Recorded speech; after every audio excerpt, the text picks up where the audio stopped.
Everyone, welcome back to my new blog. তো আমরা বেরিয়ে পড়েছি ঘুরতে যাওয়ার জন্য। তো আমরা কোথায় যাচ্ছি সেটা জানতে হলে কিন্তু পুরো ব্লগটা লাস্ট পর্যন্ত দেখতে হবে। তো দেখতে থাকো। এখানে আমি আছি, এখানে বৌদি আছে, এখানে পিতুদা আছে, আর এখানে সামনে সাহেব আর গৌরব আছে, আর এখানে রনিদা কিন্তু ড্রাইভ করে নিয়ে যাচ্ছে। পৌঁছে গেছি ধর্মতলাতে। এবার ব্যাগগুলো আমরা নিয়ে নেবো, তারপর দেখাবো আমরা কোথায় যাচ্ছি। তো এরপরে কিন্তু গাড়ি থেকে আমরা আমাদের সমস্ত লাগেজগুলো নামিয়ে নিয়েছিলাম।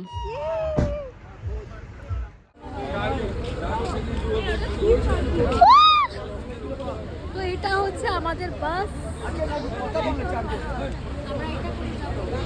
মিতা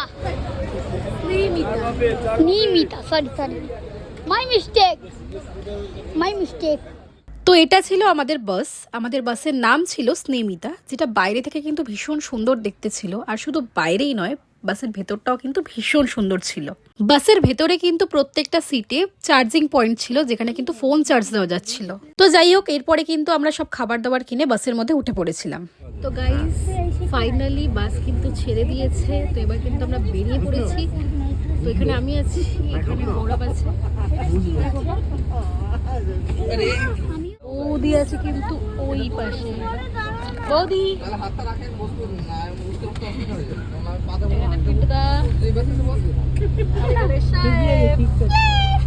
তো এরপর কিন্তু বাসের মধ্যে আমাদের সবাইকে কিন্তু একটা করে জলের বোতল দেওয়া হয়েছিল। তো যাই হোক, এরপর কিন্তু আমার খুব জোরে খিদে পেয়ে গিয়েছিল। তো সেই হিসেবে চিপসের প্যাকেট থেকে আমি কিন্তু একটা চিপস বার করে খাওয়া স্টার্ট করে দিয়েছিলাম। ভোর 6টার সময় কিন্তু আমরা বাস থেকে নেমে পড়েছিলাম। তো বাস থেকে নেমে আমরা কিন্তু চলে গেছিলাম আমাদের হোটেলে। তো আমাদের হোটেলের নাম ছিল জাহাজবাড়ি। তো হোটেলে গিয়েই সঙ্গে সঙ্গে আমরা কিন্তু চলে গেছিলাম চেক ইন করার জন্য। তো এখানে আগে থেকেই কিন্তু আমরা হোটেল রুম বুক করে রেখেছিলাম। তো সেই হিসেবে আমাদের কিন্তু চেক ইন করতে প্রবলেম হয়নি। তো এবার আমি তোমাদেরকে দেখাচ্ছি যে জাহাজবাড়ির হোটেলটা কেমন ছিল। তো এখানে কিন্তু বড় একটা বেড ছিল, আর সাইডে কিন্তু ছোট একটা রুম ছিল, সেখানেও কিন্তু একটা ছোট মতো বেড ছিল। আর কিন্তু একটা ভীষণ সুন্দর ব্যালকনি ছিল। ব্যালকনির বাইরেটা কিন্তু ভীষণ সুন্দর লাগছিল দেখতে। তো এরপরে কিন্তু আমরা রেডি হয়ে বেরিয়ে পড়েছিলাম বিচে যাওয়ার জন্য। তো বিচে যাওয়ার পথে আমরা কিন্তু সবাই দোকান থেকে একটু চা নিয়ে নিয়েছিলাম। তো গৌরব আর সাহেব কিন্তু নর্মাল চা নিয়েছিল, আর আমি কিন্তু এখানে একটু লাল চা নিয়ে নিয়েছিলাম। তো এরপরে কিন্তু আমরা পৌঁছে গেছিলাম বিচে। তো সত্যি কথা বলতে বিচটা দেখতে কিন্তু ভীষণ সুন্দর লাগছিল। এতটাই সুন্দর লাগছিল বিচটা দেখতে যে আমি বলে বোঝাতে পারবো না। তো এরপরে কিন্তু আস্তে আস্তে সানরাইজ হচ্ছিল। তো এরপরে কিন্তু আমরা একটা লেবু চায়ের দোকান দেখতে পেয়েছিলাম। তো সেখান থেকে কিন্তু আমরা সবাই মিলে একটু লেবু চা নিয়ে নিয়েছিলাম, কারণ সমুদ্রের পাড়ে বসে লেবু চা খাওয়ার মজাটাই একদম আলাদা। দীঘা না, আমরা মনে হচ্ছে কাশ্মীর চলে এসেছি। এতটা ঠান্ডা দীঘাতে, মানে বলে বোঝানো যাবে না, এতটা ঠান্ডা। মুখ দিয়ে একদম পুরো ধোয়া বেরোচ্ছে, তোমরা দেখতেই পাচ্ছ। আমাদের ওখানে কিন্তু এত ঠান্ডা নেই যেটা এখানে রয়েছে, কি বলবো আর। তো এরপরে কিন্তু আমরা সবাই মিলে ব্রেকফাস্ট করে নিয়েছিলাম। ব্রেকফাস্ট করার পরে আমরা কিন্তু একটু রেস্ট নিয়ে নিয়েছিলাম। আমরা সবাই কিন্তু রেডি হয়ে বেরিয়ে গেছি। এবার দেখাচ্ছি আমরা কোথায় যাবো, কোথায় খাবো। তো এরপরে কিন্তু আমাদের সবার খুব খিদে পেয়ে গিয়েছিল। তো সেই হিসেবে আমরা সবাই মিলে চলে গেছিলাম মা কমলাতে বিরিয়ানি খাওয়ার জন্য। তো এরপরে কিন্তু আমাদের সবার বিরিয়ানিগুলো চলে এসেছিল। তো তোমরা হয়তো এখন ভাবছো যে আমরা সকাল সকাল কেন বিরিয়ানি খাচ্ছি। তো গাইস, তখন কিন্তু সকাল ছিল না, তখন কিন্তু দুপুর হয়ে গিয়েছিল। আমরা রেস্ট নিতে গিয়ে কিন্তু ঘুমিয়ে পড়েছিলাম। তো সেই হিসেবে দুপুর হয়ে গেছিল। তো আমরা কিন্তু এখানে লাঞ্চই করছিলাম। পড়েছি টোটোতে। এবার আমরা যাচ্ছি তালসারি আর উদয়পুর। তোমাদেরকে আমি দেখাবো কি কি করছি আমরা। তো দেখো, এখানে আমি আছি, এখানে বৌদি আছে, আর এপাশে গৌরব আছে, এখানে সাহেব আছে। তো এরপরে রাস্তা দিয়ে যাওয়ার পথে আমরা কিন্তু দীঘার জগন্নাথ মন্দিরটা বাইরে থেকে দেখতে পেয়েছিলাম। তো মন্দিরটা দেখতে কিন্তু ভীষণ সুন্দর ছিল। আমরা কিন্তু বেরিয়ে পড়েছি ঘুরতে, আমাদের কিন্তু বেশ মজা লাগছে। তেমনি কিন্তু এখানে ঠান্ডাটাও আছে, প্রচুর ঠান্ডা এখানে, ওই জন্য আমরা জ্যাকেট ক্যারি করছি। সবাই জ্যাকেট পরে নিয়েছে, বাট আমি জ্যাকেট পরিনি, আমার জ্যাকেট। আমরা চলে এসেছি কিন্তু তালসারি বিচে। তো এবার আমরা যাব, তোমাদেরকে দেখাবো তালসারি বিচটা। তো তোমরা দেখতে থাকো। তো তালসারি বিচে ঢোকার সাথে সাথে আমরা দেখতে পেয়েছিলাম যে সমুদ্রে কিন্তু তখন জোয়ার চলছিল। তো সেই হিসেবে আমরা কিন্তু নিচে নামতে পারিনি, বাট ওখানে কিন্তু নৌকা করে রাইডসে নিয়ে যাওয়া হচ্ছিল। তো তালসারি বিচে কিন্তু আমি ভিআর বক্সে একটা ভিডিও দেখেছিলাম, যেটা কিন্তু ভীষণ ভয়ঙ্কর ছিল। তো ভিডিও দেখার সময় আমার রিয়াকশনটা জাস্ট দেখো গাইস।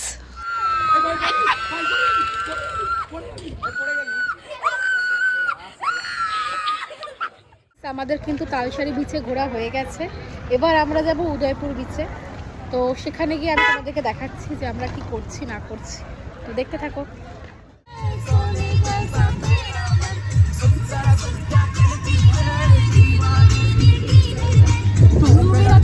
तू मेरा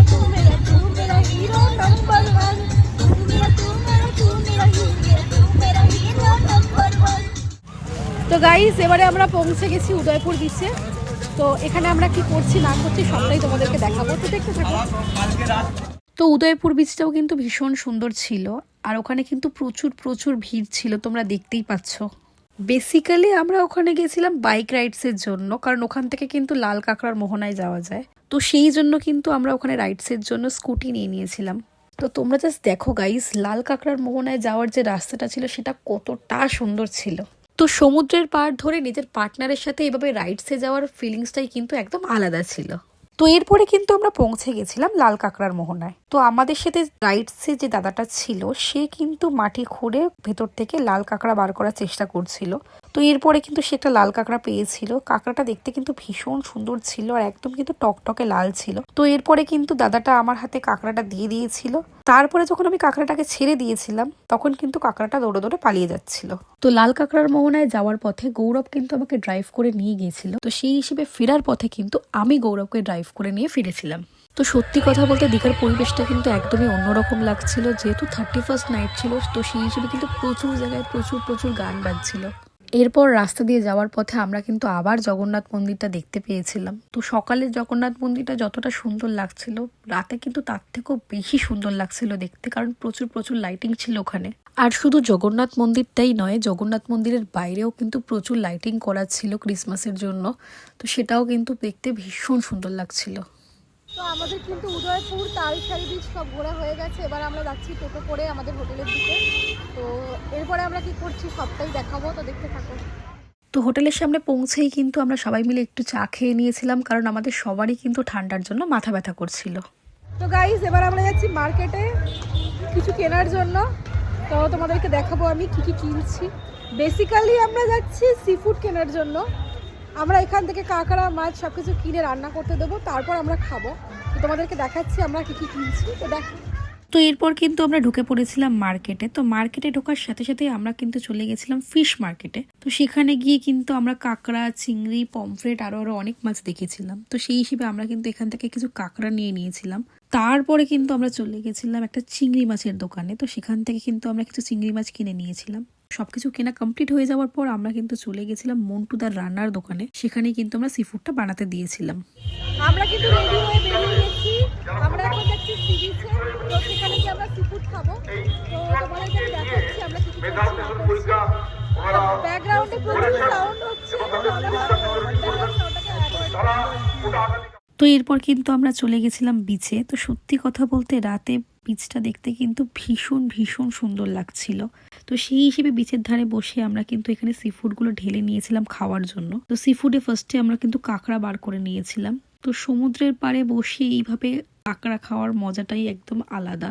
সত্যি কথা বলতে ভীষণ ভালো লাগছিল। তো এরপরে কিন্তু রাত 12টা বাজতে আর জাস্ট কিছুক্ষণ বাকি ছিল। তো সেই হিসেবে সবাই কিন্তু এনজয় করতে চলে গেছিল। তো সেই হিসেবে আমরাও কিন্তু এনজয় করার জন্য চলে গেছিলাম। আমরা এনজয় করতে এতটাই বিজি হয়ে গেছিলাম যে আমরা কিন্তু কোনো ভিডিও ওখানে করতে পারিনি। তো আজকের ব্লগটা এই অবধি। ব্লগটা ভালো লাগলে অবশ্যই একটা লাইক কমেন্ট করে দিও। দেখা হচ্ছে নেক্সট ব্লগের সাথে। বাই।